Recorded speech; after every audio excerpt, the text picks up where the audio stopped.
Hi, my name is Austin. I have a same situation. I'm newer to the business side. I've been doing CRE for a while now, since 21. I normally do a lot in net lease deals. I have a dry cleaner. I previously did a lease back for another seller. Cold called around, got another dry cleaning property and business for sale, in Midland, Texas. So if you have anyone interested, as a drive-through single tenant, sitting on a little less than an acre. Midland is not in the middle of nowhere, Texas. It's Petroplex. Um, but I got that business 1.65. Pretty much valued it using a lot of online guidance, especially on the business wise. I figured out on the real estate side how much it's worth, with pretty reliable comps. But for the most part, I just came out to market with that on Monday. Wanted to get an idea. I have a potential buyer, who also owns another dry clean super center, because I've cold called him before to ask him if he wants to sell his. He's asking for quite a few other things because right now, at the moment, all I used to value were tax returns from the last 5 years. Okay. So he's requesting for utilities, payroll breakdown, amortization, property tax statements, credit card statements, bank statements, and deposits, equipment lease and contract, and purchase orders, right? Like some of those, like I understand, like I think is like right now I would be okay, from a real estate perspective, providing like say property taxes and like equipment lease and contract, but like I feel like some items are like payroll breakdown, bank statements, those are a little more sensitive that like I prefer to have an LOI before I give that over to you when I've already provided you with tax returns. So I guess what's standard protocol and Yeah, this kind of so information?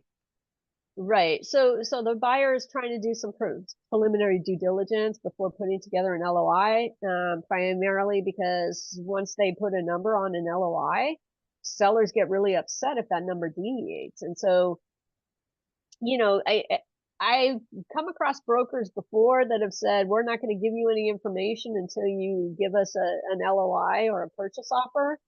And that's asking a lot from a buyer. I mean, because again, once they put a number on that LOI, you said it's a million or 1.65. So they give you an LOI for 1.65, but then they retrade as soon as they get all the data, the payroll tax returns or the P&Ls, the bank statements, whatever. Maybe they find something that they don't think lines up, or they find something that they think is an issue. So now they say, hey, I think that this is really only worth 1.2, but the LOI, they've already put a number on it, and the seller's not going to want to go, he's not going to want to deviate from that. So I think, in terms of best practices, your best practice is set up a data room and start filling it with all those documents, because every buyer that provides an LOI, they're going to want all that stuff during due diligence anyways. So if you can get your data room set up, put the tax returns in there. The thing about tax returns, Austin, is you have to make sure you redact any of the social security numbers. If because a lot of times the CPAs don't. And so, especially if you're sending things around, that's one of the other reasons for using the data room. At least you have an audit trail of who had access and what they did with it. Um, but you know, the all the documents that the buyer is requesting is very valid, and they're just doing some preliminary due diligence.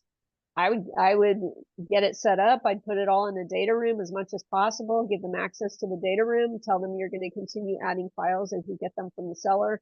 And that way you don't have to email them every time you get a new file. You just upload it to the data room, and the data room will actually notify them that there's new information for them to review.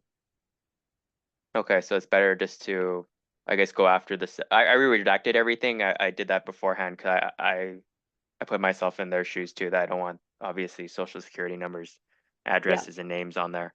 So it's, I guess, best practice to at least get the due diligence out of the way then up front and deal with the seller rather than, Yeah, I mean, it's not going to get all of the due diligence out of the way. You're still going to have, when you get to, let's say they have enough information to actually submit an LOI, they submit the LOI, they're going to be it's going to be much harder for them to try and retrade on price after, if they've already seen not only the tax returns, but the P&Ls, the balance sheets, the bank statements, the merchant account reports, the payroll tax reports, then it becomes much harder for them to try and retrade based on financial data because they already had access to it before they submitted the LOI.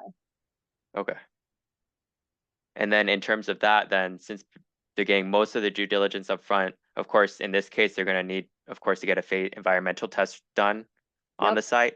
So Yeah. I'm Then you've assuming got your real it's still estate. 30 days, 30-day DD, I would assume. But I guess maybe in another case, if it was, say, a smaller deal, all cash, I would assume the due diligence period is very limited since they had most, if not all, this information up front.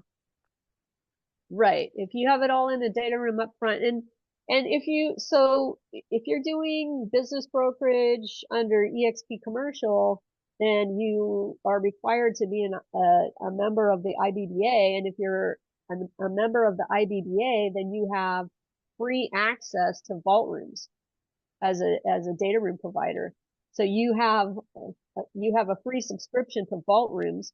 So, use it. Set up a room for every different listing that you have and where it merits it. Now, if you're dealing with a $75,000, yogurt shop or something like that, you don't necessarily need a data room. I mean, I set them up pretty much for everything anyways. That's just me. The only time I don't set up a data room is when the seller it's either a distressed seller or a seller that's not going to provide financials, but I mean, I don't take those listings anyways, typically. So I almost always have a data room. Got it. Tanya, Okay, Yeah, thank you. I'm sorry, you were saying the vault, is that what platform is that under? vault rooms. It's called a Vault. vault room. And How do you, if you go to ibba.org and you can look at your member benefits, and it'll be listed in there, and you can just click on the link. When you log into Vault Room, I believe you log in with your IBBA credentials, but they may have you set up a separate account. I don't know. I don't remember. It's been too long. okay, and that is free. It is part of the member benefits of IBBA. I don't have to pay Correct. for that. Okay. Correct. And that's for a certain amount of space. I think if you get past a certain amount of space, they might start Okay. charging some kind of minimal fee, and they have certain upgrades if you want, but the basic account works for most business brokers, particularly when they're new, because you don't need a ton of space when you're new in the business. You just need to create a procedure for yourself and a process so that you can make documents and things available to buyers. The beauty of data rooms is that you only have to upload that information once. You organize it, you have it in folders, you've uploaded it, and then let's say, a buyer doesn't work out, but you have another buyer that's interested. You just add their name and email address to give them access to the data room, and you're done. You don't have to try and keep track of, oh, well, I sent these documents to this buyer and I sent these other documents to the other buyer. And you don't have to track any of that. The data room does it all for you. So you might have 5 or 10 buyers that are interested in the business.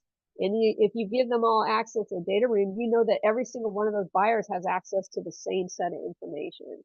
So it's all, it levels the playing field too. You're not giving nobody can come back and say, oh, well, the broker gave preferential treatment to a different buyer because they liked them better. And so they sent them more information than they sent me. And because I didn't have the information, I didn't get my LOI put together in time. And, people make up dumb excuses for all kinds of things.